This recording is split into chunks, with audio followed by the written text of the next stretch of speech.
Hello and welcome to another glass of bubbly video. This time we're going to figure out what the differences are between Prosecco and Champagne.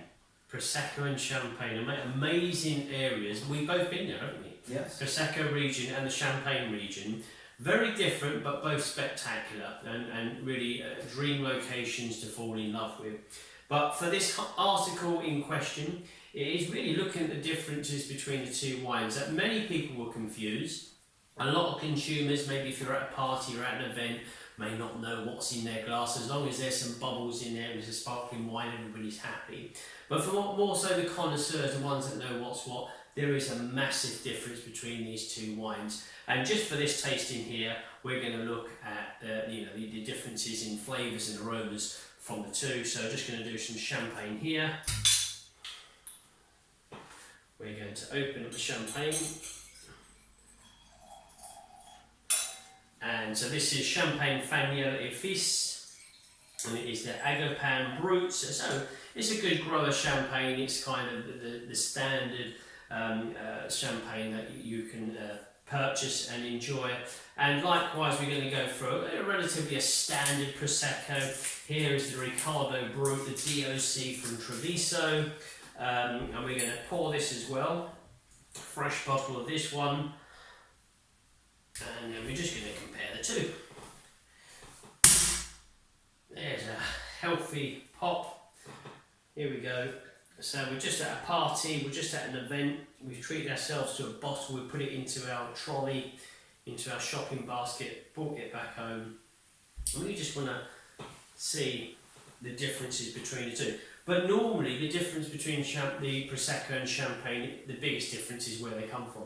So Prosecco is from Italy, and the Champagne is from France. Different grapes are used. Glera grape for Prosecco, the Pinot Noir, Chardonnay, Meunier mostly for the Champagne. Price points will generally be different. Usually cheaper for Prosecco, more expensive for Champagne. You can scale up and pay more for each, but ultimately Champagne will be much more expensive than Prosecco. What else is there? The production method obviously is very different. One has the tank method, Prosecco, traditional method for Champagne, which makes it more expensive.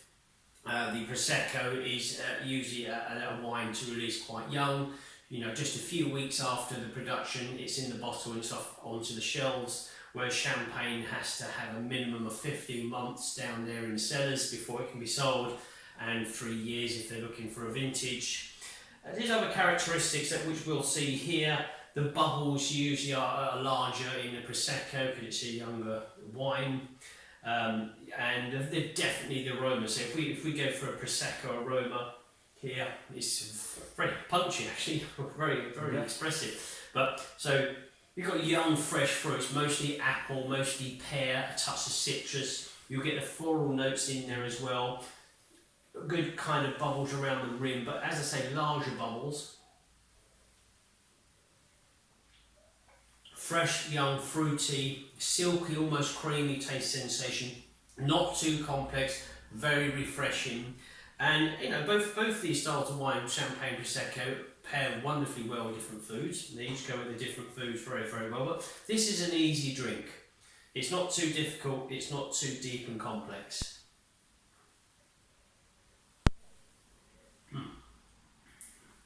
If we move over to Champagne, we have smaller bubbles, we have a touch darker colour, and the aroma is going to give us quite different actually, very different aroma there. What is that?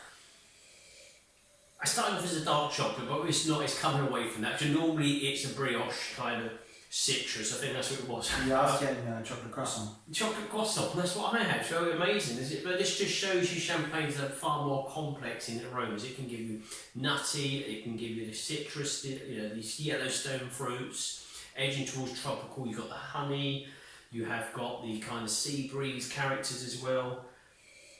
But definitely this is a fantastic patisserie delight indeed. This is their Pinot Meunier and Pinot Noir label, their Brut, so red grapes, black grapes used here for the wine.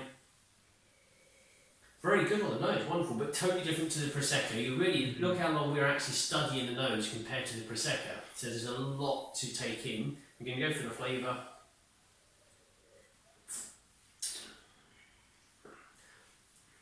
Again, it's more intense style flavours, it's citrus, it's a touch dry.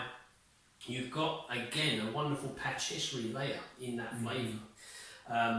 It's refreshing, it's tasty, but you could say it's young, but it's very complex. Out of the two wines, the Prosecco is far, far easier to drink.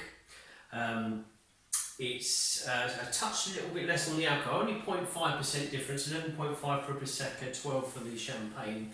But it tastes lighter, it tastes lighter of alcohol, and even the acidity is a little bit less compared to Champagne, higher acidity. It tastes of a stronger wine, like you've got more alcohol to it, but it's certainly different in its complexity style. Both very good wines, and a very good demonstration here for Champagne.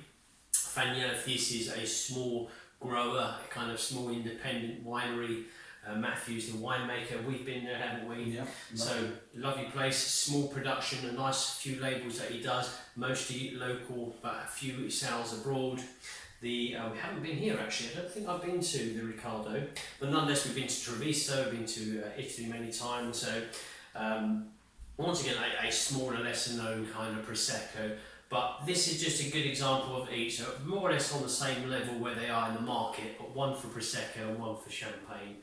And it's very hard to pick a favourite out of the two. It depends what mood you're in. Yeah. I think if we was at a wedding, a party, a summer party, I think I'd prefer the glass of Prosecco.